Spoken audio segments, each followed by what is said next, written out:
Imagine your passion and purpose, rewarded with success and satisfaction.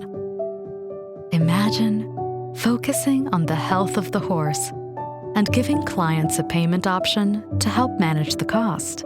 Imagine a solution that keeps you at the heart of equine care. We help you turn imagine into what's possible.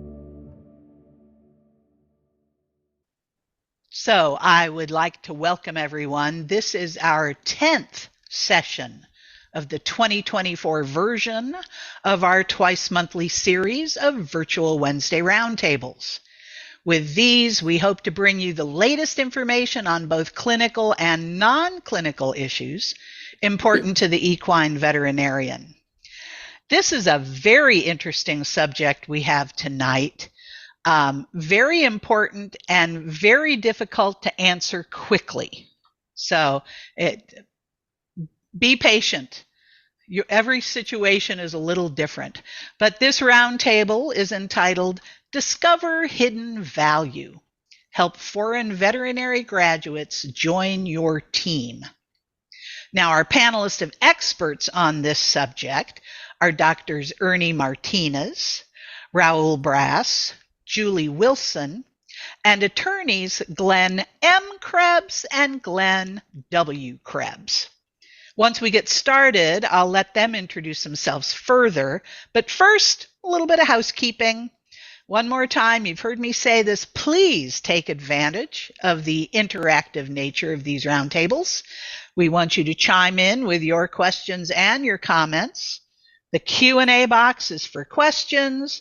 The chat box is for doing just that, chatting. We'll keep an eye on both and try to get as many questions answered as we can. A quick reminder that this session doesn't convey race-accredited CE credits, and also a quick shout out to Kevin Hinchman hiding behind that Care Credit logo. He's our IT man behind the curtain. He's there in case we have any technical difficulties. Now, as always, before we start the session, we want to give a big thanks to our sponsor for the session, Care Credit. And we have sponsor representative Autumn Miller here to speak to us just a little bit. And then Autumn, when you're finished, if you'll pass that virtual microphone over to Dr. Martinez, please. Take it away, Autumn. Well, thank you for that introduction, Karen.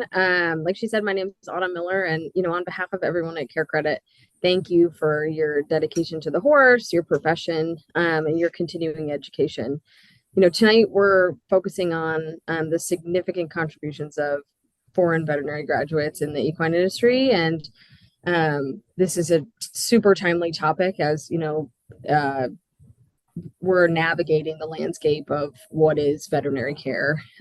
Care Credit is a U.S.-based service, so we recognize and appreciate how much veterinary expertise is in a global fashion, and there are so many invaluable contributions of international graduates who practice here in the United States. Our mission at Care Credit is to make veterinary care more accessible and affordable within the United States. So providing financial solutions that enable you, the veterinary professionals, to offer the best care possible without the burden of those financial constraints. We're honored to sponsor these virtual roundtable discussions and support every veterinarian, regardless of their background, in their efforts to thrive within the United States. So with that, I'll thank you for having me, and I'll pass it over to Dr. Martinez. All right. Thank you, Autumn. We appreciate your support. Good evening, everyone. Welcome to our webinar tonight. Tonight, we're going to talk about, we're going to present to you visa basics, understanding the visa process and information to help foreign veterinary graduates join your team.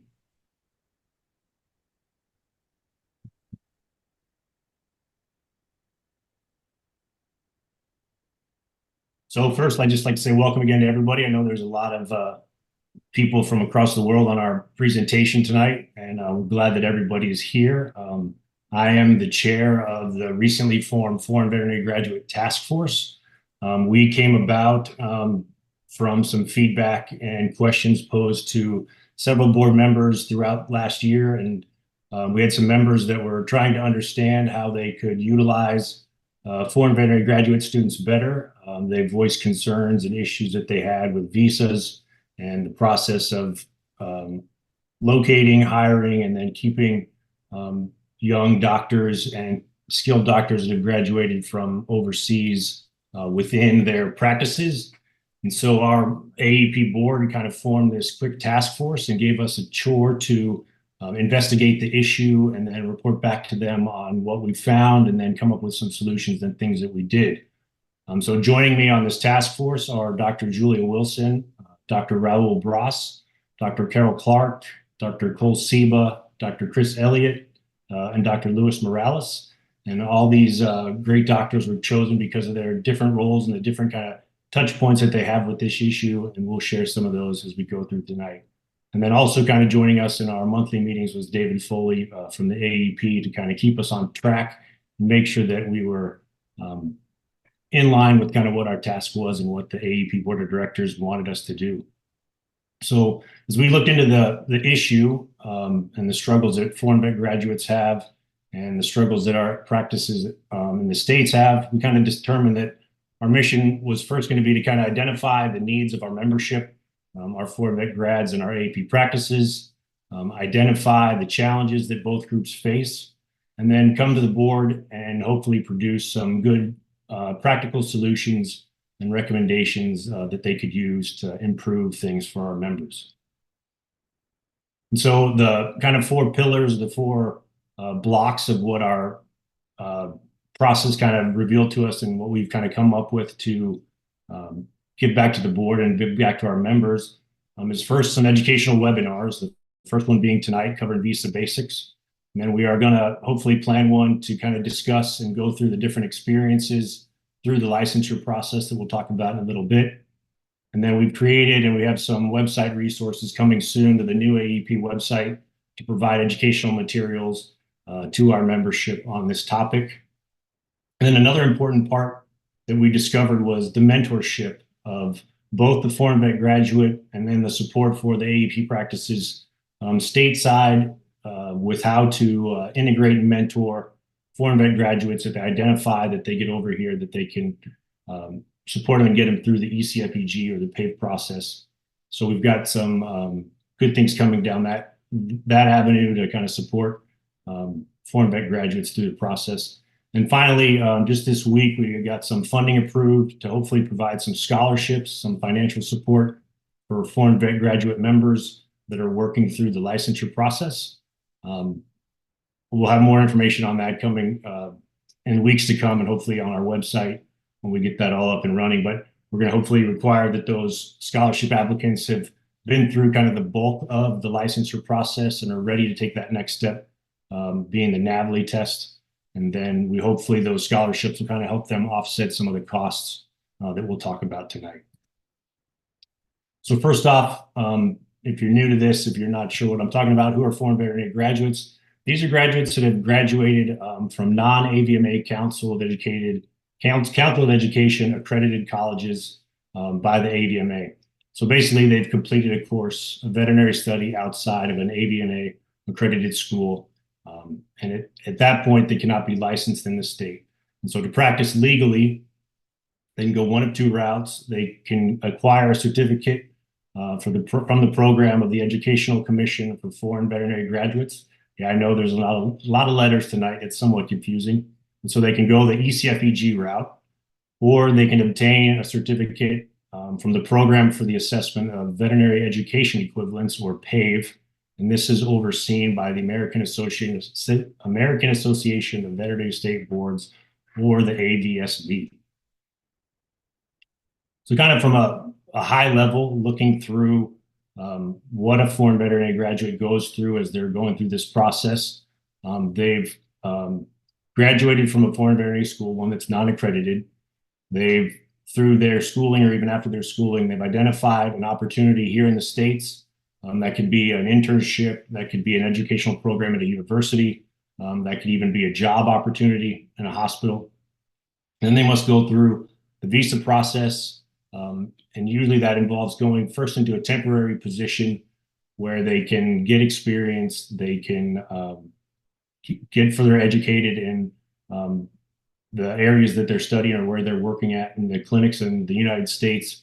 And then they can either decide to, one, enroll in either the ECFEG or the PAVE program to seek licensure, or they can decide that their time in the States is over and they can go back to their country and practice there as a licensed veterinarian in their country. And if they've completed the ECFEG or the PAVE program, their next steps are to take the NAVLE and then pass their state board exams and secure position in the U.S.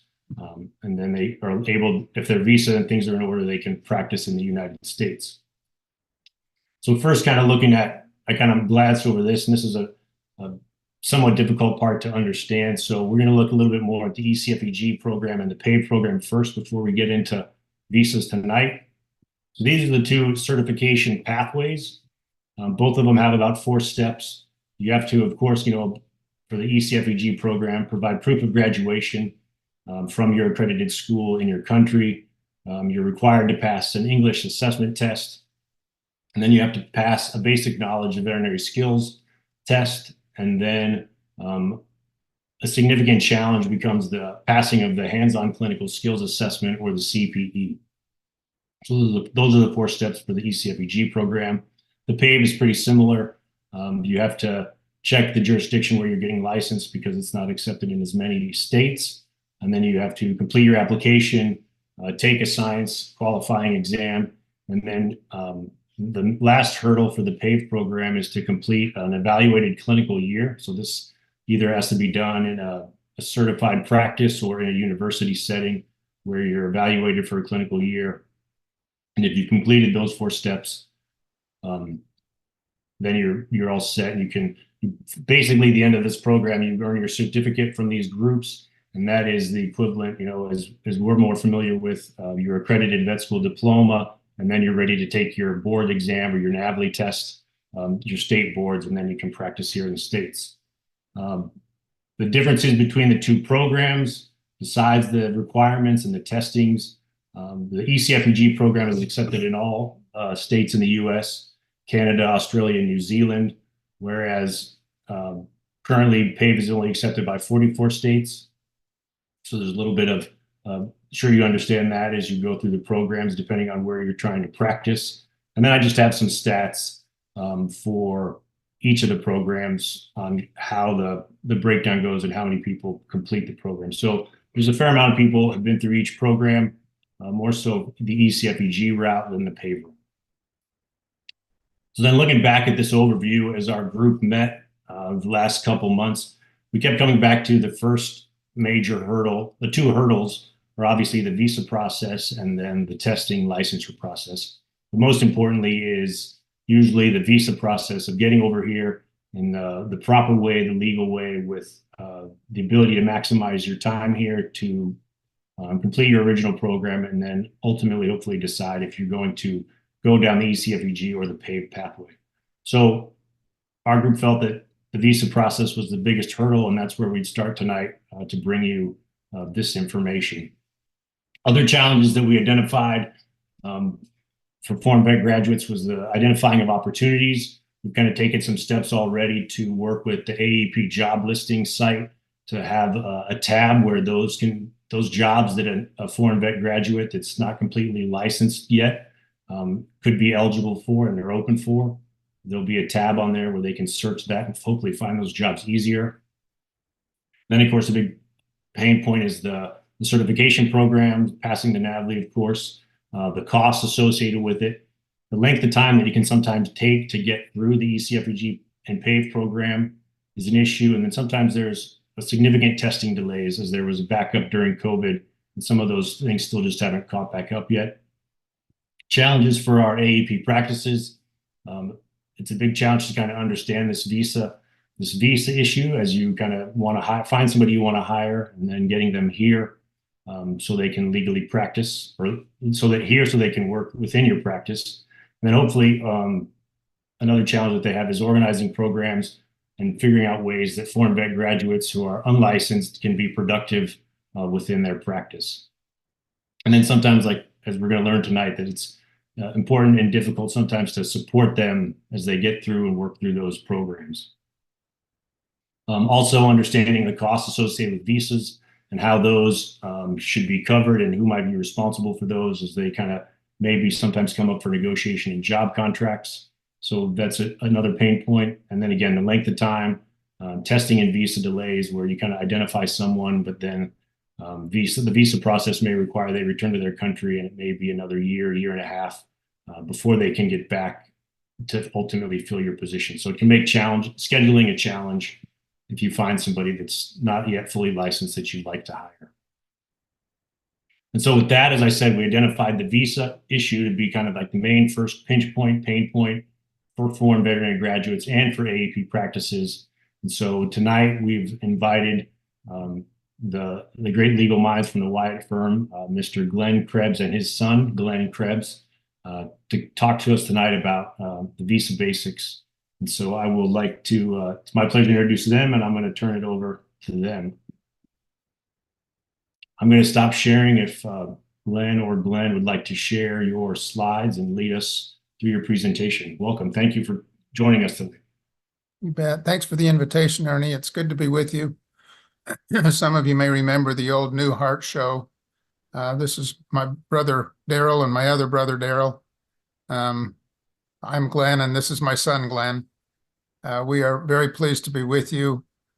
I've been at this for close to 40 years, and Glen's been at it for close to 8 months. So we're kind of at different ends of the spectrum. I want to start today with a disclaimer, because we're attorneys, to remind you that you cannot rely on anything we say tonight as legal advice. We are not your lawyers. We are making a presentation about visas and legal work. We are, however, happy to talk to you if you have some specific questions and you'd like to call us. On the first slide that Glen's going to show you, if he isn't already, it has our telephone numbers and email addresses. Feel free to jot those down. And as a bonus for attending tonight, we'll give anyone who is a participant tonight a 15-minute free consultation if you want to call and talk about your specific challenges or goals. We felt like we ought to do that because there are so many specifics and so many different details that can make this challenging for many different reasons. So we're going to try and start from the very general and work our way to specific types of visas and how they might apply in your situation. I'm going to take the first few minutes and get us started with some general information and kind of a potpourri of different types of visas. And then Glen W is going to be talking about the H-1B visa and the green card process, which are kind of the ultimate goal and where most of you will hope to get at some point in this process. And then finally, I'll finish up with a couple of comments at the end. And we are happy to try and respond to questions along the way if we feel they're relevant. The one who is not speaking will be manning the Q&A section, and if he feels that's important, we'll jump in at the time or if it's relevant to what we're talking about. If not, we'll save it until the end. So with that much of an introduction, Glen, let's go to the first slide. Some key terms. An immigrant visa is also sometimes referred to as a green card or a permanent visa. These visas are the most difficult to get. They're limited in number. The U.S. government only gives out a certain number each year. They can be given to you based on employment or family members in the United States. But that's kind of the ultimate goal. Once you've been an immigrant or a permanent resident for 5 years, you are eligible to apply for citizenship in the United States if that is an ultimate goal. But working our way down, the non-immigrant visas are kind of the alphabet soup. B, you've probably heard of B visas, F visas, J visas, H visas, L visas, E visas. They go all the way from A to W, I think. I don't think there's a X, Y, or Z. I think they go all the way from A to W. They're all different types of visas. We're only going to talk about 3 or 4 of them tonight that will have any relevance to what you do. But those allow you to live and work in the United States. Some of them don't allow you to work. They all allow you to live and to visit here. And we'll kind of talk about those differences as we go along. When we say change of status, we're talking about the process by which you change from one non-immigrant visa to another non-immigrant visa. Adjustment of status is the process by which you change from a non-immigrant visa to an immigrant visa.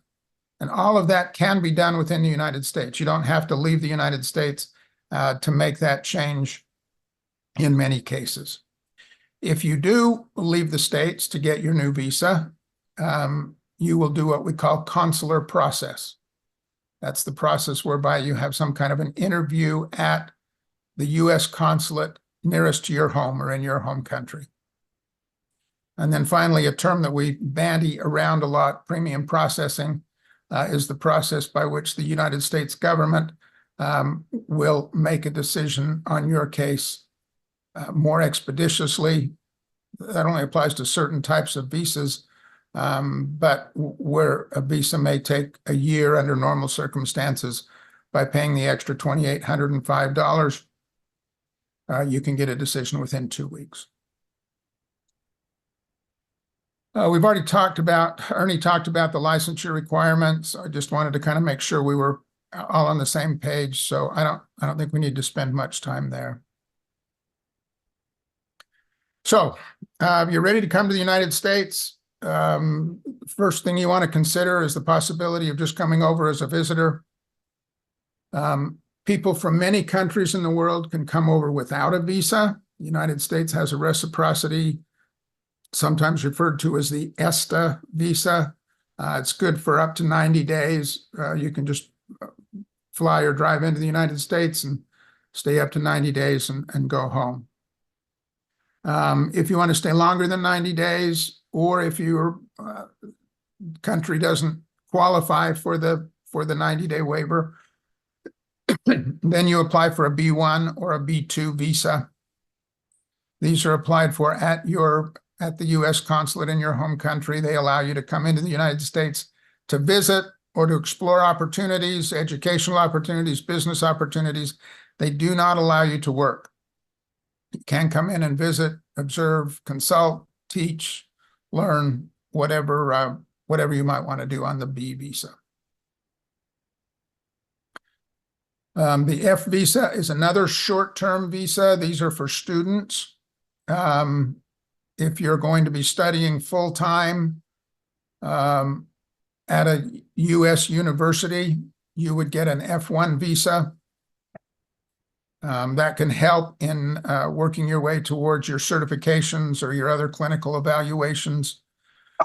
The way this program works is you first have to get accepted by the university. Once you've enrolled at the university, they will prepare a form that will allow you, an I-20, that will allow you to apply for the F visa, again, at the consulate nearest your home. And I'll jump in here for a little bit to talk about, because this can apply to the PAVE certification that Ernie mentioned at the beginning as well. An F1 visa is something that you can receive if you're accepted to a university that you're going to do your clinical year for with that PAVE certification. You can get an F1 visa to do that clinical year at a university here in the United States.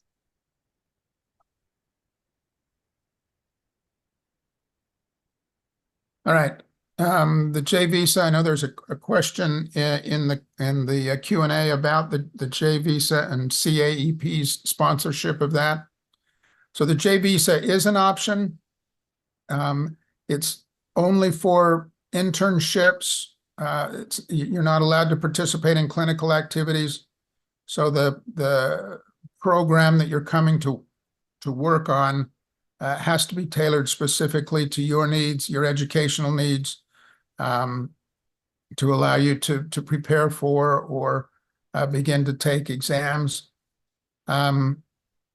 Typically, so the way the J visa works, there are several, I think less than 100, more than 50, somewhere between 50 and 100 companies that have been licensed by the United States government to issue J visas. They're exchange visitor visas. And in order to get a J visa, you have to go through one of these companies that is licensed. Sometimes you will already come to them knowing where you want to work, and they will just help you do the process. Sometimes you won't have someplace to work, and these companies can help you find a place to work. Again, once you've gone through their process, filled out their application, found a good match, then the licensed organization will prepare you with the paperwork to take to the consulate to apply for the visa. Most of these visas are good for 12 to 18 months. Some can be extended longer. Let's go to the next one, Glenn. There are several companies that work with and help with J visas. The one that I've used the most, the one that I'm the most comfortable with, is a company called Cultural Vistas. CAEP is still involved in the J visa program, unless someone can tell me differently. I haven't worked with them for a while, but I know they do a lot of work in the central Kentucky area and help provide a lot of J visa opportunities. And they're a great organization as well. I don't know as much about the Center for International Career Development. Again, if anyone wants to jump in and put in a plug for them, I am happy. Yeah, those are the two that we kind of came up with in our discussions. Dr. Seba in our group has used the CAEP several times. That's kind of his go-to right now. And then the other one that came up, I don't know that we had as much experience with it, was the Center for International Career Development as another one. So yeah, that's good third-party information to know. Yeah. So, and again, I have no experience with Center for International Career Development. I have worked with CAEP, and I've worked a lot with Cultural Vistas. So they're all good. And you can find the companies that are licensed to do a J visa by doing a Google search for J visa sponsoring organizations and pick the one you want, I suppose.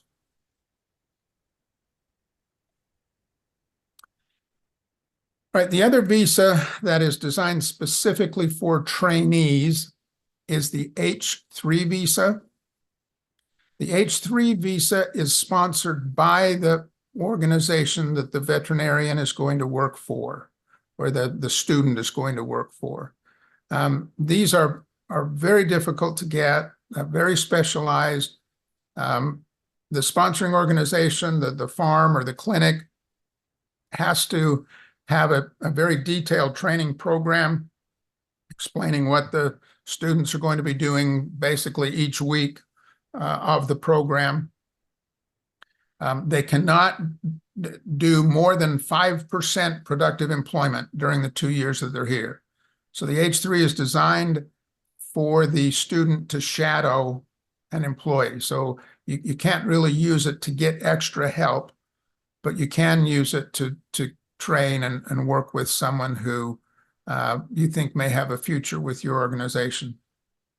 H-3 visas can take a long time to get approved, and I did not check to see whether premium processing works on them. I'm guessing it doesn't. Do you know, Glenn, did you happen to check that? Not off the top of my head, no. Yeah, so I don't know if you can use premium processing. I'm guessing the H-3 process, by the time you put together a program, submit the application, is going to take you a year to a year and a half before you can bring the worker over, and then they can only stay for 2 years. Not a great solution, but one solution. And I see a question in the chat here that kind of references back to J1 visas that was discussed. Talking about, it says, for the J1, what does it mean that you can't do clinical activities? Can you do a veterinary internship?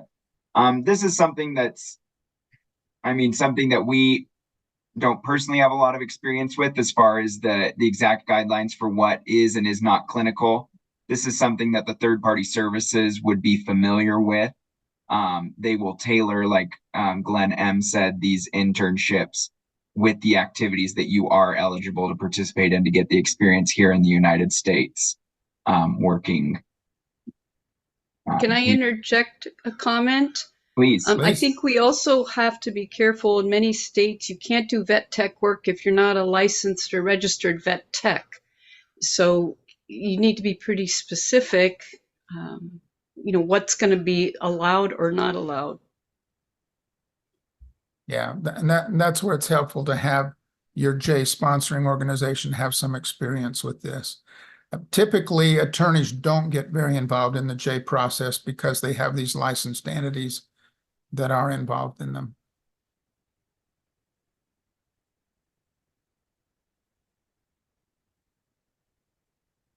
All right, the H-2 visa is typically used for unskilled laborers. Think people coming over in the hospitality industry or people coming over to do landscaping. We do a lot of H-2Bs for thoroughbred horse trainers. The B visa, H-2B, is for non-agricultural workers. So that's people who train or treat horses. I think veterinary care would probably fall in the nature of an H-2B visa. The H-2A is for agricultural workers. And in the thoroughbred industry, that would mean breeding and foaling. So farms that breed could use the H-2A visa. There are some really detailed differences in these two visas, which I didn't feel like it would be a good use of our time to discuss tonight. But basically, the H-2A and the H-2B are good for less than 10 months at a time. So you could get someone here, bring them in for 10 months, and they can work. And then they'd have to go home for a while, and then they can come back again up to 3 times. So you could get them here for 10 months at a time, 3 years in a row. And then after that, you'd have to find another solution. Yeah, there's many farms here in Lexington that kind of use that H-2A for seasonal staff. I know our hospital has used the H-2A program for some seasonal staff from time to time. Yeah. I think it's probably more looked after for kind of basic staff, maybe more so than for kind of specialty doctor or, hospital assistant staff. Yeah, that is true. But if it's someone that's, that's coming over to just make friends and get acquainted with the industry, they may be willing to do some of the lower level work that would be expected by an H-2A or an H-2B worker. All right, there are some country-specific non-immigrant visas. The TN visa is probably a very good solution if you're from Canada or Mexico.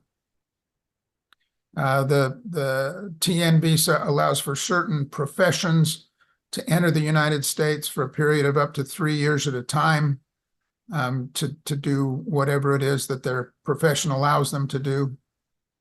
It does not always require licensure.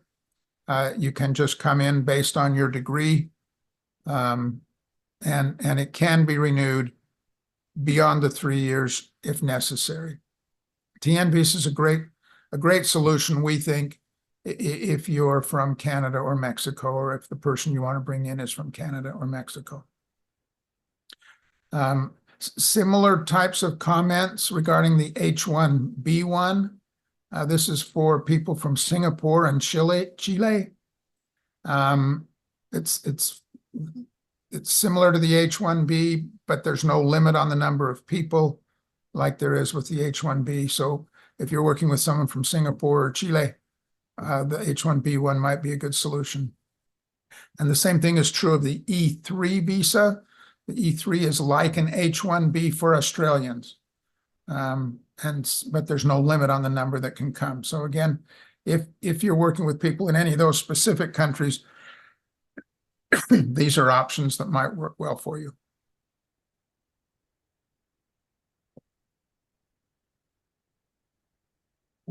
Perfect. Well, I will take it over here for a little bit to discuss H-1B visas. So this is the most common type of employment-based non-immigrant visa that we deal with here in the United States for employers trying to bring employees into the country. It's for specialty occupations. This really means that it requires a minimum of a bachelor's degree or the foreign equivalent of a bachelor's degree. Which anybody with a foreign veterinary degree would fit those requirements. The H-1B visa, it's eligible for up to 6 years in 2 3-year chunks. So you can do 1 3-year, then you'll renew for an additional 3 years to stay for up to 6 years. One of the biggest benefits of the H-1B visa is its ability to have dual intent. There are some visas that you may not come to the U.S. With the intent to stay long-term, to transition to a green card or a permanent visa, an immigrant visa. But with the H-1B visa, you are eligible to apply for your green card while holding that and remaining in the United States, which makes for a smoother transition from your non-immigrant visa to a green card. The visa is tied to a specific employer, so an employer will petition for a specific employee to come to the United States and work for them for that 3 to 6 year window. The sponsor of that visa is going to need to provide financial information to show that they're able to pay the salary of a worker.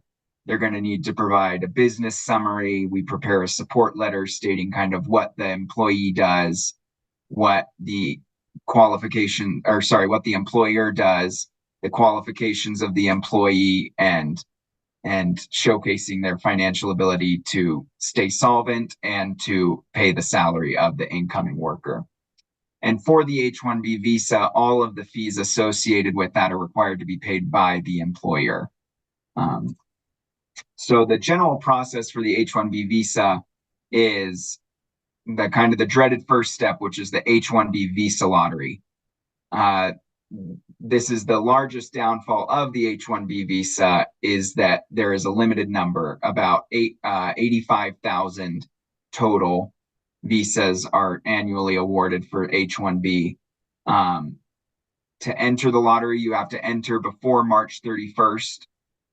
The application fee to enter that has actually just recently risen from $10 to $215 per individual that you're petitioning for. That gives you a chance to be selected in the lottery. The lottery selections are made shortly thereafter. For this most recent H-1B selection process that happened about 4 months ago, only around 25% of the applicants that applied were selected. So you've got about a 1 in 4 chance as of this most recent year. We believe those odds are going to go a little bit higher moving forward because of that fee increase. It will deter some people from throwing their name in the ring for those H-1B visas. But even just as recently as the year prior to this one, the odds of selection were about 10%. So it varies from year to year. This is the most difficult section of the H-1B visa, is just getting selected in that lottery. If you're selected, we submit an H-1B application with the United States Citizenship and Immigration Services, or USCIS. We'll have that submitted by June 30th. And that is to begin work at the beginning of October 1st. So that first 3-year chunk will be for an H-1B visa worker who goes through the lottery process, will be from October 1st to September 30th, 3 years in the future. So that would be the first 3 years. If that employee is already in the United States in, say, an F1 status or another visa status, then their status will automatically be changed to H-1B on that October 1st date. They can remain in the United States and begin working for the employer. If the employee is outside the United States, they will need to go through that consular processing that was discussed earlier. They'll work with their nearest consulate to submit their application, go in for an interview, get their visa, and to be able to come to the United States. So that's kind of the general process of the H-1B visa. One nuance to note is, and I'm not sure how many practices this may apply to, is for H-1B cap exempt entities. So non-cap exempt entities, just your general employer, is going to have to go through that lottery process. But cap exempt entities can apply for an H-1B visa at any time. And the worker can begin working at any time. There's no requirement for that October 1st start date as there are for the typical H-1B visas. So the entities that are considered cap exempt are universities and nonprofits that are related to universities that work with the university in some way, and also those that are related to government research organizations. Those are exempt from the cap. They can apply for an H-1B visa at any time. They're not limited by that 85,000 visa number, and they can get their H-1B employers at any time. So if there were, say, a veterinary clinic that was associated with the university, they could go through that process. As long as they're nonprofit. Say that again? As long as they're a nonprofit entity. Yes. Yes. So another thing is visa costs. This is something interesting for anybody on here that has previously gone through the visa process. The fees, if you do it again in the future, are going to be different, because as of April 1st of this year, we had a significant jump in a lot of the fees associated with these applications. So for the H-1B visa, we're looking now at about $3,400 in filing fees, just filing fees alone. H1, and these are just for some of the other visas that we've discussed on the call. The H-1B one is about $2,880. The J-1 visa can vary a little bit, but is around $400. E3, H3, about $1,615. And then the H2, A, and B are all fairly variable. I failed to include here the costs for immigrant visas, the green card process. Those are around $2,000 in filing fees as of right now. And that can vary based on employer size and other factors. And so can all of these filing fees. They can be reduced for nonprofits and small employers with less than 25 employees. So that's another factor to take into account when going through this process, is the filing fees that are going to be associated with that. So just as a general note about changing visas, like Glen M mentioned, and in his discussion, he went through kind of the alphabet soup of non-immigrant visas. Anybody here in the United States in any particular non-immigrant visa is eligible to switch visa categories while in the United States if you become eligible for another visa category. So if you're here on one visa category and you get selected in that H-1B lottery, you're able to transition to that H-1B visa. And I previously mentioned that the H-1B visa in particular is you're tied to a specific employer. Employees are eligible to transition to a different employer on their H-1B visas. They have already been counted against that cap, that visa cap. But the new employer is required to prepare a new H-1B petition on their behalf, submit the fees, and go through that process again if a change of employers is done. Is that simply a switching fee, or is that a whole nother full fee for that new employer? For the H-1B visa? Yeah, for the switch. To switch over, there is a fee. You go through a process, a change of status process, and there will be additional fees. Usually you have to, and they can be anywhere, and it depends on the visa that you're switching to as well, that you would have to pay those new visa fees to switch your visa, your non-immigrant visa. If you're going from an H-1B visa with one organization to an H-1B with another organization, the new organization does have to pay the full price for the H-1B. No. So for the salary requirements, this relates to the employee themselves, what the employer is required to pay them. One thing that they want to ensure is that companies are not simply bringing in individuals from other countries to pay them a lower salary than what is considered the prevailing wage for a specific position. So as it says here, for most non-immigrants and immigrant visas, there's a requirement that the employee has to be paid above that prevailing wage. And that prevailing wage is kind of the floor. It's the lowest wage that can be paid to an individual, and it's based on their experience and location.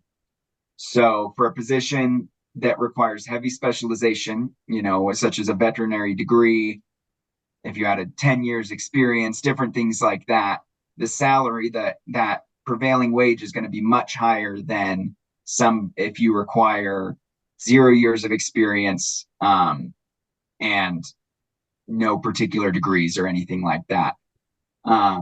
And also it's based on location. So the salaries in New York City are going to be much higher than the salaries where we are in Lexington, Kentucky. And so this slide just showcases that through the wage levels. There's 4 different wage levels. This particular table is for veterinarians in the Fayette County area in Lexington, Kentucky. So an individual with the lowest level of experience, that wage level 1, is going to be required to pay a salary. The employer is going to be required to pay them a salary of $63,000.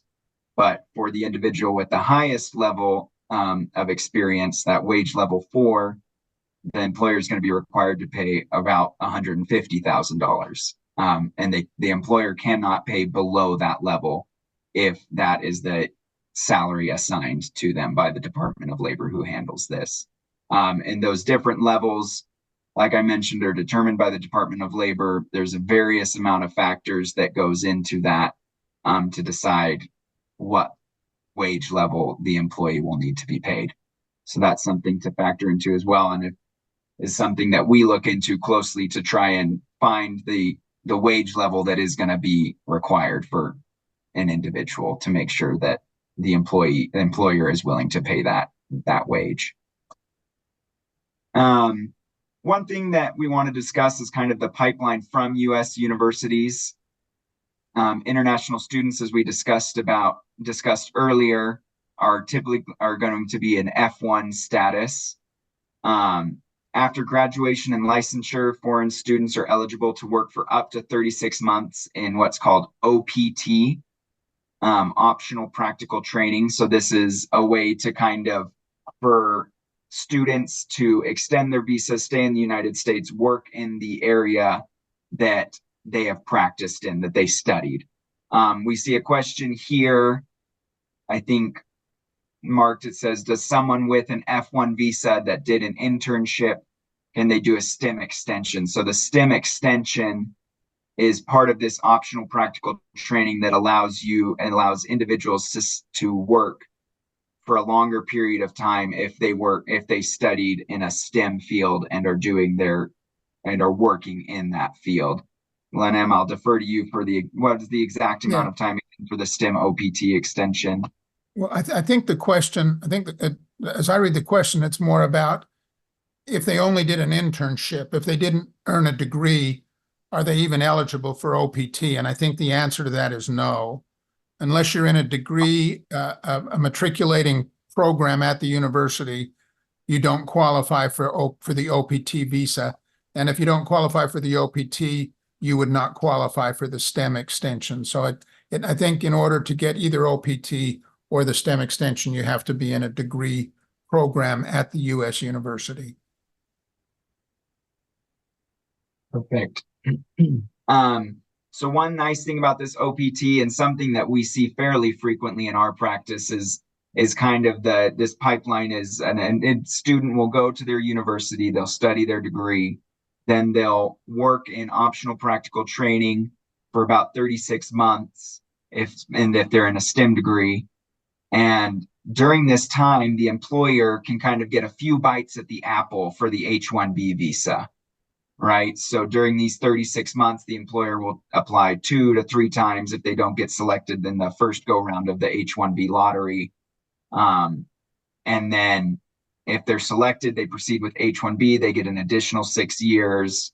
If the employee is still working out and they're happy with their work and the employee is enjoying working with the employer, then they work together to pursue the green card process to then be here as a permanent resident and stay longer term with the company.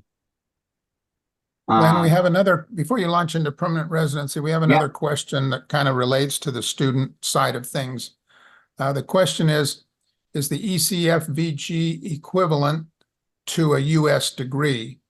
In other words, can that equivalence be used as a master's degree to qualify for some of the extra H-1B visas that are allowed? Again, the answer to that, I believe, is no. If your foreign degree is equivalent to a U.S. bachelor's degree or a U.S. master's degree, then you would qualify for that higher cap. But that's, I don't think the ECFVG equivalence has anything to do with that. I think it's based on your foreign or your U.S. degree as to which category of H-1B you qualify for. Yeah, and just to kind of clarify that master's cap distinction, there are 65,000 H-1B visas set aside for bachelor's degrees, and then an additional 20,000 for individuals with master's degrees. Is kind of the background of that question. So the next topic is permanent residency. So this is interrupt you, Glenn. Yeah, quick. please do. The last question there kind of goes back to the last slide about the OPT, and it asks, would a vet tech program qualify for the OPT? Yeah, no, the answer to that is no. It has to be a degreed program. There is something called curricular practical training, CPT. So I think if you're at a university in a specific program, the university may be able to allow you to work part-time while you're studying, but it has to be an actual United States bachelor's degree or master's degree or PhD degree. At any degree level, you get a new 1 year of OPT. So probably the answer to that question is no. Well, some of the vet tech programs are 4-year programs, and you do get a bachelor's. In that case, you would be eligible for the OPT. Perfect. And I'm guessing since it's a science, you would also be eligible for STEM. So the typical OPT is only good for 1 year from graduation, or from 1 year from when you start work after graduation. And the STEM allows you to extend that for 2 more years, or a total of 3 years. There's also a comment in the chat box that talks about the OPT applies to foreign veterinarians who complete a graduate program associated with their internship or residency program. So yeah, if you get any kind of a degree, if you come over if you get any kind of a U.S. degree, you are eligible for more OPT time. But maybe it's a foreign veterinarian or student that actually goes through the internship or residency program in the United States. Would that foreign veterinarian fall into that OPT after that? I don't know. I don't know the answer to that because I don't know how that applies at the university. Okay. All I can say is that if you get a degree, even if you have a bachelor's degree in something and you get another bachelor's degree in another something, when you get that new degree, you get OPT time. So yeah, if the internship requires you to get a degree, then you would get new OPT time.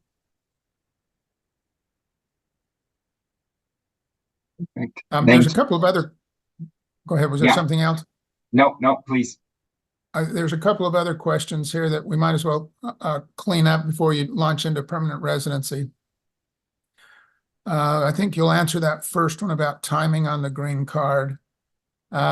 This question asks, is there an equine nonprofit organization related to a government or university that could hire foreign workers under the H-1B visa?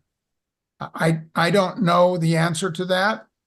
Does anyone else on the call know if there are equine nonprofits who are affiliated with universities that might be able to help us be exempt from the H-1B cap? I don't know. We'd have to look into that or try to find one. Yeah. Good questions. And then the last question, not related to the green card, asks if there has been any recent progress in prevailing wage issues for interns and residents and H-1B visas. These wages are determined by the Department of Labor. I have not been involved in any negotiations to try and change prevailing wages, so I'm not even sure what that process is. If you're aware that something is going on and would like to comment on that, the only thing I know about prevailing wages is what I see when I look them up on the internet. I'm not involved in the process of changing or adjusting prevailing wages. I would assume that that's something that's kind of regularly reviewed and adjusted according with, the cost of living or the basic wages at those positions. So I would think it's kind of creeping up as everything else is. Yeah. My understanding is that I think it's every 3 years they poll 15 to 20 companies regarding a certain position, and that's what they use to determine the prevailing wage. Great, thank you. Awesome. So we will kind of transition now from the non-immigrant visas to the immigrant visa, permanent residency or green card status. This allows individuals to remain in the United States indefinitely. It's not capped at something like 6 years for the H-1B visas. It is permanent. You can renew, I believe, every 10 years or so, your green card. And after 5 years, as Glen M mentioned, you're eligible to apply for citizenship in the United States. This process typically, in best case scenario, is going to take about 3 years from start to finish to complete. This is another reason why that H-1B visa is so helpful, because it gives you 6 years. You can work for a couple. If everything's going well, then you start working on your green card process.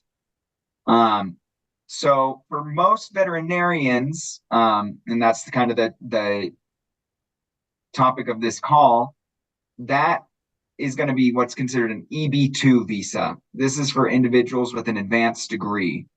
So with individuals with an EB2 visa trying to get with an advanced degree, trying to get their green card, they will have to go through what's called labor certification. So there's 2 parts to getting a green card from the beginning. There's the labor certification, which is where we work with the Department of Labor to, 1, show what the prevailing wage is for that employee, what they should be paid, and then 2, show that there are no eligible workers here in the United States for that position that are applying for that position. The Department of Labor is just trying to vet to make sure that the company there aren't eligible U.S. workers for the position prior to reaching out to foreign workers for that same position. If an individual, so there is one kind of exception to going through this labor certification, which usually takes anywhere from 1 to 2 years. If an individual is exceptionally qualified, lots of research, studies, different things like that, they can be eligible for what's called a national interest waiver. This is for individuals that the United States believe will play a key role in the United States and is in the national interest of them to waive that labor certification. They can jump straight to applying for a green card with the United States Citizenship and Immigration Services. This is a fairly high bar, but if an individual meets it, it makes the process to getting a green card much simpler and much quicker. And any individual, there's no real cap on the, well, there is a cap on the green cards, but any individual that meets the requirements, and when a green card becomes available for them, we'll discuss kind of the backlog that occurs. They are able to receive that green card. There's no lottery for these employment-based green cards. There is a green card lottery, but that's kind of a separate topic and has much lower odds than even the H-1B visa lottery. So first kind of wanted to talk about that labor certification process. The first step in the labor certification process is to obtain the prevailing wage. This takes, as of right now, about 8 months to a year. We submit all the information on the position, and then the Department of Labor takes their time and figures out what that wage level is going to be, what the prevailing wage is, whether it's a low experience level 1 or a high experience level 4 or somewhere in between. They will assign the prevailing wage salary based on that information that we provide, the experience required, and other various factors. Once that labor certification is approved and certified, the salary is given, then the employer is required to advertise. These advertising methods vary greatly, but they require at least 2 Sunday advertisements in the newspaper, kind of an archaic that is still used today to for this labor certification process. You list it with the state workforce agency and the state that the position is going to be in. And then you have to use 3 other forms of advertisement, which can be posting on an employer's website, that can be posting on monster.com, and there's a various list of other recruitment methods. So you have to go through this recruitment process. And if during this recruitment process, no eligible applicants apply, no U.S. citizens apply, then you can submit what's called the 9089 to the Department of Labor and say, look, we've got the prevailing wage. We've done all our advertising. Nobody applied. Nobody that's eligible applied. We'd like you to certify that that's the case so that we can proceed with filing our application with the United States Citizenship and Immigration Services. So that's kind of the basic labor certification process. So that prevailing wage takes about 8 months. Recruiting takes about 3 to 4 months, and then about another year for the labor certification to finally come through. So it's about 2 years in total for labor certification with the Department of Labor. And then after it's all certified, as I mentioned, the employer is eligible to petition for the worker to be employed in the United States with the United States Citizenship and Immigration Services. So this USCIS process involves an I-140, which is a petition for a employee, and then the 485, I-485, which is for adjustment of status. So the I-140 is the employer petitioning to say, we want this employee to come and work for us in the United States. The I-485 is for when the I-140 is approved, the employee themselves submits the I-485, and that is a request for them to get their green card, basically. So as far as the distribution of fees between employer and employee for this stat process, the first labor certification process is required to be paid by the employer. And then the I-140 and I-485 that are submitted with the USCIS, that can be paid for completely by the employee, completely by the employer, or split between the two as they deem fit. That's a discussion that's usually made on an individual basis between the employer and employee. I don't know if you have anything to add on that process, Glen M. No, I think that's good, but let's go back to the question and answer before I wrap up. Are you done with the permanent residence, Glenn? Did you have anything you wanted to add? Let me chat about for just 1 second what's on this screen here, which is called the visa bulletin. I mentioned backlogs that are occurring. This is the current visa bulletin, and it shows us when an individual is eligible to submit their I-485, their adjustment of status, when they can request to get their green card.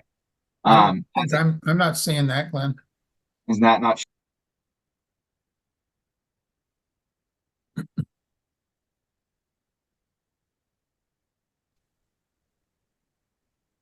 Run away. All right. Am I back He's on coming now? back. We can hear you. Can you hear me? Yeah. Can you see that Oh, There we screen? go. there Now we we can go. see it. All right. I don't know what happened there, but I'm back. Okay, so this is what's called the visa bulletin. So as I was saying, the I-485 is something that's submitted when an employee requests to get their green card, to adjust status to a green card. I mentioned that the most common for the veterinarians is most likely going to be the second employment-based category that we see here.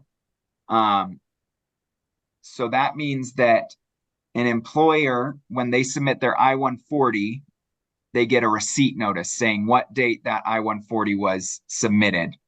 Actually, no. This is the 9089 as well, correct? No, the 9089 date is the date that they're looking at. So whenever your 9089 is submitted, yes, that's your priority date. So if the 9089 is submitted before this date here, March 15th of 2023, then an individual is eligible to then apply for their I-485 to adjust status. So we see a lot of backlogs at this time, and I wanted to point out that it's country specific as well, because there's certain limits on the number of visas based on the countries. And so the countries that have a larger number of individuals coming to the United States, which is China, India, Mexico, and the Philippines, their dates are slightly different, especially as you can see for India, it's back in 2012. So for Indian nationals, they will have to wait a significant period of time before they're able to even submit their I-485. So that's just something to keep in mind, is this backlog that's occurring right now for immigrant visas. And it's something that continues to grow. And we're hopeful that these fee increases will help manage it a little bit more. And as we continue to, they blame a lot of it still, these backlogs, on the COVID pandemic. So as we get farther and farther away from that, we're hopeful that they will decrease. But with the need for employees in the United States right now, and the number of companies that are looking to foreign residents to fill those positions, we aren't quite sure exactly what's going to happen with that backlog. All right. Thanks, Glenn. Yeah, before we get to this slide, let me go back to some questions to kind of clarify. So one of the questions says, once the green card paperwork is started, how long does it take before you can actually work? Does it take 3 years, or can you work earlier in the process, even if the green card is not 100% done? Once the paperwork for the green card is started, can you come to the U.S. from a foreign country, or do you have to wait 3 years to come in? So that's the advantage of the H-1B visa, is that you can be here working on the H-1B visa while the green card process is going on. The specific answer to your question is, you cannot work based on the green card application until the green card is approved. So during the process, the green card application process does not give you any work permission. But if you have another type of visa, an H-1B visa, for example, you could be working while the green card process is pending. There is a time at the very end of the process, after you filed, after your ETA 9089 is approved, after your I-140 is approved, and after your I-485 is submitted, so your time is current on the visa bulletin, you can file an application for a work permit. And that work permit may arrive faster than your green card, and that will allow you to work, but that's going to be at the 2.5-year point of a 3-year process. You can travel into the United States while your green card is pending, as long as you can convince the officer when you enter the United States that you have significant ties to your home country, so that you will be going home before you change or adjust status to your green card. So you have to be able to prove that you're going home before you get your green card and you're going to consular process.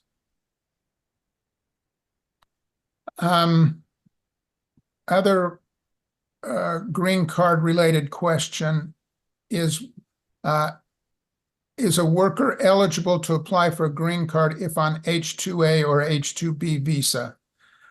So the answer to that is a little bit tricky.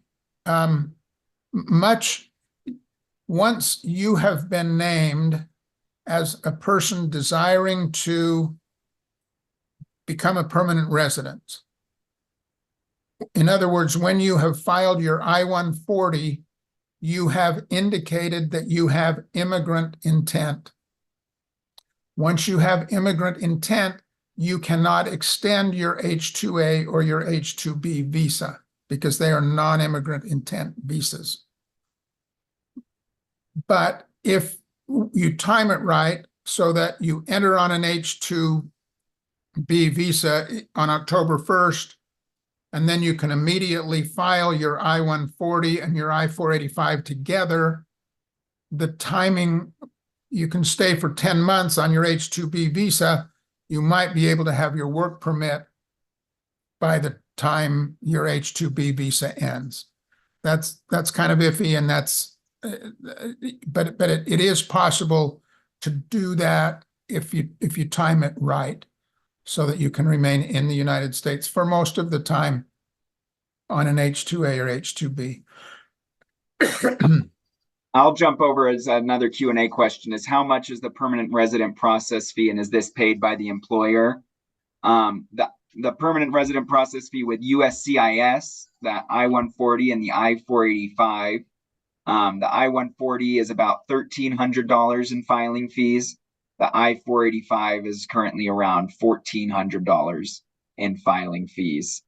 So that's the USCIS portion. For the portion with the Department of Labor, that labor certification that comes before that, the main costs associated with that is the advertising costs. And that can vary greatly based on what newspaper you're filing in. You know, if you're filing in the Chicago Tribune, it's going to be a lot more expensive than a smaller market newspaper. Those Sunday advertisements, as well as the other forms of advertising. So that process and pricing can vary for the labor certification portion. Right, and the last question is the H-1B visa 6-year max rule new? No, it's always been 6 years. If you are far enough along in the H-1B, in the green card process, you can continue to extend the H-1B indefinitely until, if you're in a country that is backlogged. So if you're in a country that has a visa backlog and you have either an approved I-140, or if you filed your I-140 before the end of your 5th year in H-1B visa, then you're eligible to continue to extend that H-1B visa until the green card is approved. Otherwise, you've got a 6-year time limit on the H-1B visa, and that's given in 2 3-year blocks. Your first H-1B will be for 3 years, and then you have to extend it for another 3. All right, great questions. Thank you. We're about to wrap up. Someone asked earlier on what you can do to improve your chances of a visa green card. Just some general suggestions here. Get as much experience as you can working in your home country. That will always help. Keep your eye out for good internship opportunities in the United States. Perhaps we can find a nonprofit that can help us avoid some of the H-1B cap issues. Get your certification preparation going and your state licensure process going so that you can be eligible to stay here longer and actually get a license to practice in the United States.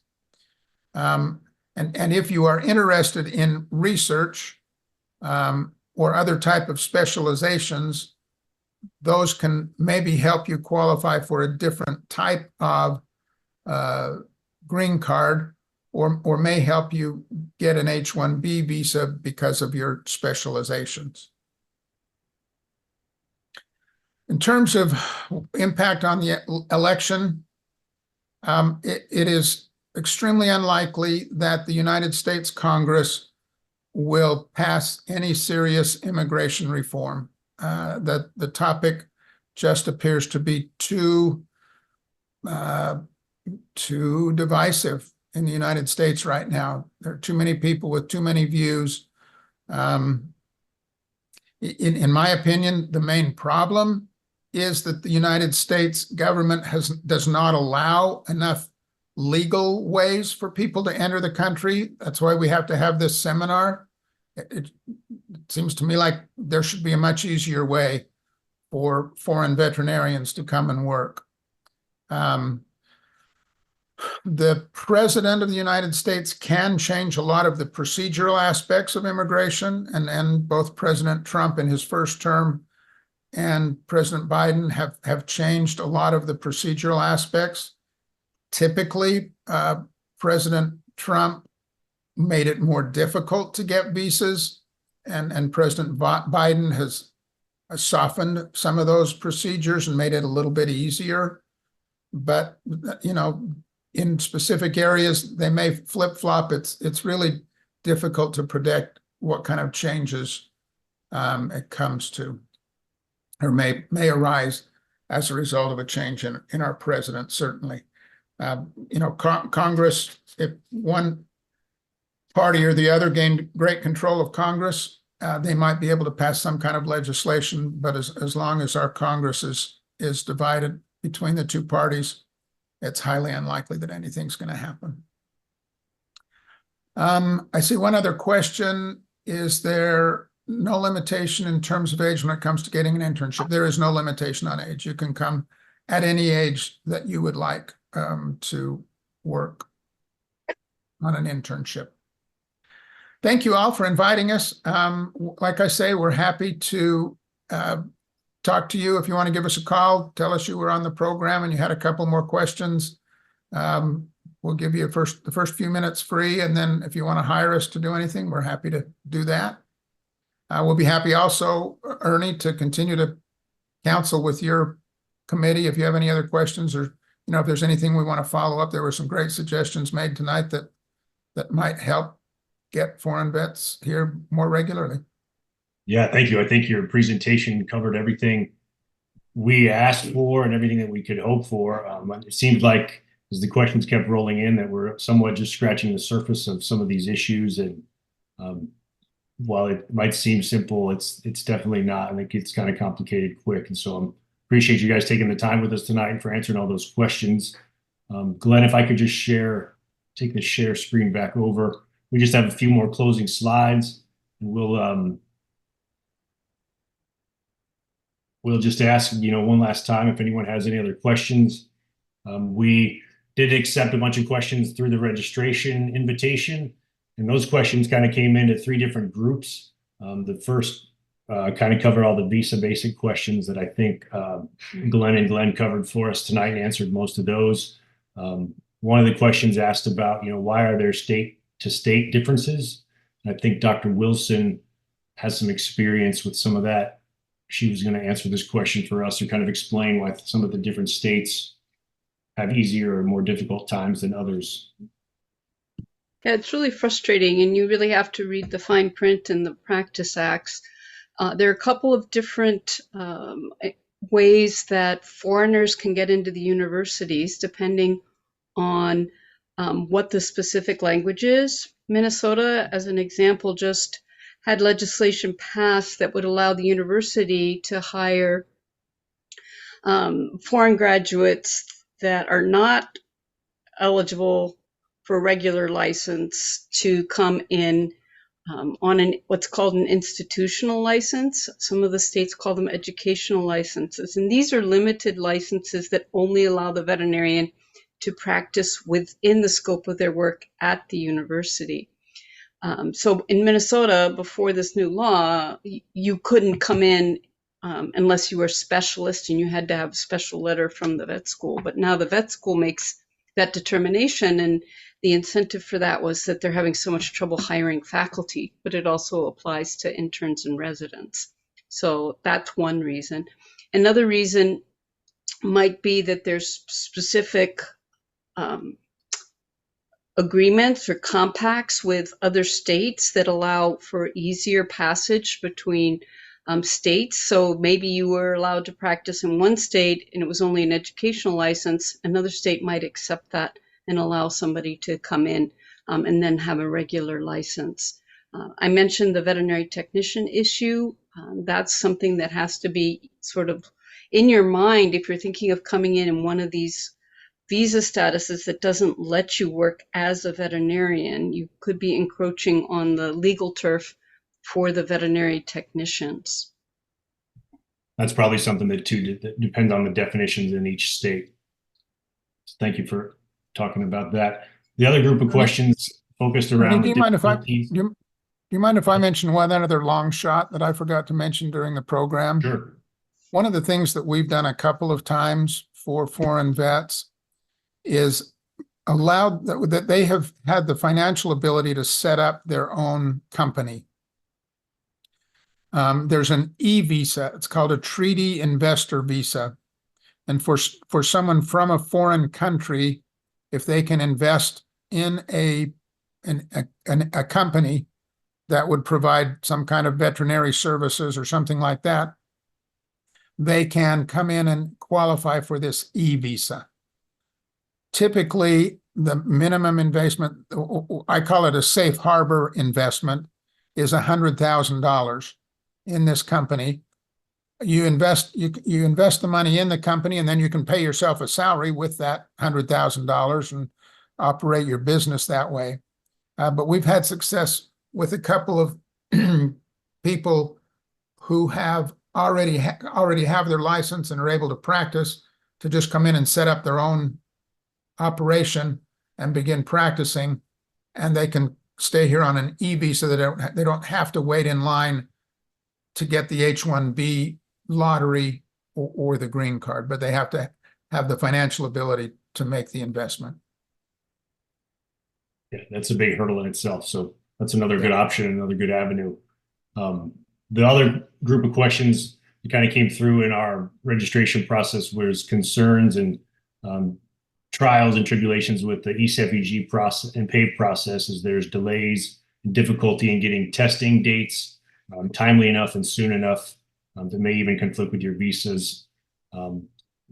We as a task force, I think that's something that we can look into and maybe open some conversations with ECFEG and PAVE to see if there's anything we can do to help or to get some more information available for our members on either, expected relief of those delays or things that are maybe down in the pipeline to help speed that up.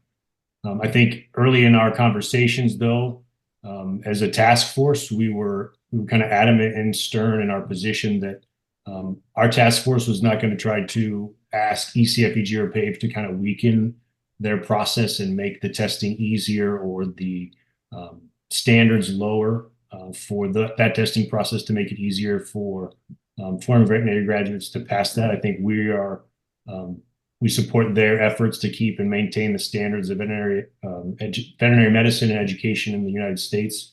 But that wasn't going to be something that we were going to tackle, but I think we could definitely talk to them about the delays and if there's anything we might be able to do to help them with that. The last section of questions that came through focused on mentorship and integration of foreign veterinary graduates once they're over here, and Dr. Bras works with several at NC State, and I thought he might give us a couple comments on how he sees that work and what he does to help his foreign vet graduates working at NC State. My biggest thing, and I just would like to chime in and encourage going through the whole task force and through the process of us having a better understanding and the help with the lawyers and everything. I think that the experience that many of these foreign veterinary graduates, they actually do have more information that perhaps we can actually provide. They are the ones that have gone through the hurdles, the experience, the dead ends, and many of the things that they have to kind of overcome with the help with the lawyers to. I don't know if many of you have noticed, but most of the most informational stuff has been coming from the question that some of those foreign graduates have been sharing, even through the chats, and not necessarily of ways of getting around the system but ways of actually trying to at least um, start getting themselves in the United States to continue the process of actually finalizing their license. And that's one of the things that I have experienced and encourage everybody to continue to give those the opportunity not to go through the process of the visas so they can just come over here and practice to some extent, in my opinion, limited. The whole idea and the whole purpose is that they can actually come to the United States to eventually have the opportunity to become licensed and continue to expand their careers. That's probably the biggest thing or the biggest message for me, and not necessarily speaking on behalf of the others of the AAEP, but on behalf of myself. Of here we are trying to look for ways of giving them opportunities to come to the United States, first to go through the hurdles of the visa, but then to actually finalizing the process of becoming licensed so they can actually practice like we all do here, USA citizens. That's the biggest take-home message for me. But more than anything else is to listen and encourage all of these people that have joined in to continue to give us guidance or questions and reach out to the lawyers, the Krebs and us and the AAPs and give us an idea of what we can do to help them out. That's probably been my biggest thing for tonight. I don't know if Julie or if anybody else have anything else to add for that. I think you said it well, and I think that was another issue or another topic we talked about was that yes, it's a difficult process, and the testing and the clinical proficiency exams can be big hurdles, but I think they are worth it. We encourage everybody that's in that program and waiting for their testing and doing their studying to stick with it and tough it out, because we think you're valuable resources. You're going to be great doctors, and we're hopeful that you can work through the process and practice legally in the States sooner than later. Dr. Wilson. All right, so that's just, we're about out of time tonight. If you have any more questions, you can shoot them to us in the chat or the Q&A. I appreciate all the comments in there. If you have other needs or concerns or things that the AAEP things you think the AAEP could do or need to do, please send those to us as well. These are the next steps that our task force is going to continue to work on. We're going to work on another webinar. We're going to improve our website resources with information for everyone. We're hoping to set up a mentorship program. If you've been through the program or been through the foreign veterinary graduate route and you'd like to mentor someone who's currently going through it, you can email me and we'll get you signed up as our first mentor. And then we'll have more information available to membership about our scholarships and what people need to do in order to apply for those. Again, I'd like to give a big thanks to Glen W and Glen M Krebs. You guys have been great tonight. Their contact information is below, and if you need a quick call or have some questions for them, please take them up on their very generous offer. Finally, I'd like to thank our sponsors, Care Credit, one more time for supporting this webinar. We've included all of our task force members' contact information and email address there. Please reach out and either give us guidance on things you think we need to do or things we could help you with, or if you just have any questions about tonight, we'll be glad to take your questions. I think we've run out of time and it looks quiet in the chat and the Q&A. So I say thank you to everybody tonight, and good night. Appreciate you all. Yeah, I would also second all of those thanks that Dr. Martinez just went through. Thank you so much to Glen W and Glen M Krebs for joining us tonight. and the rest of our panelists, and so pleased to have so many really good questions from our attendees. And of course, thanks to Care Credit for sponsoring this. I'm going to make life easy for you. And if you have any questions, you know how it is. We hang up and then all of a sudden you come up with 12 really good questions. Send those questions to me and I can pass them along. Or if you need contact information, you can email me. I stuck my email in the chat just a moment ago. Go ahead and send all that stuff to me and I'll send it out. A recording of this will be available on demand and not only on the member-only portion of our online learning, but we're also going to put a copy of this on YouTube so that non-members can see it as well. And I will send those of you who have registered for tonight, I'll send you a link to that so that you can have it and share it with your friends and employers, and we can keep spreading the news about this stuff and making it a little easier for everyone. Although this is a tough thing. So I'm very grateful to everyone for coming tonight. And I think I'm going to let you go. So this is where I do that awkward just clicking of the button and hanging up on everyone. Last chance to wave goodbye, everybody. Oh, thanks too to Kevin Hinchman, who's hanging out there and not having to do anything because we didn't have any tech difficulties. So bye, thanks, see you next time. Good night. And poof.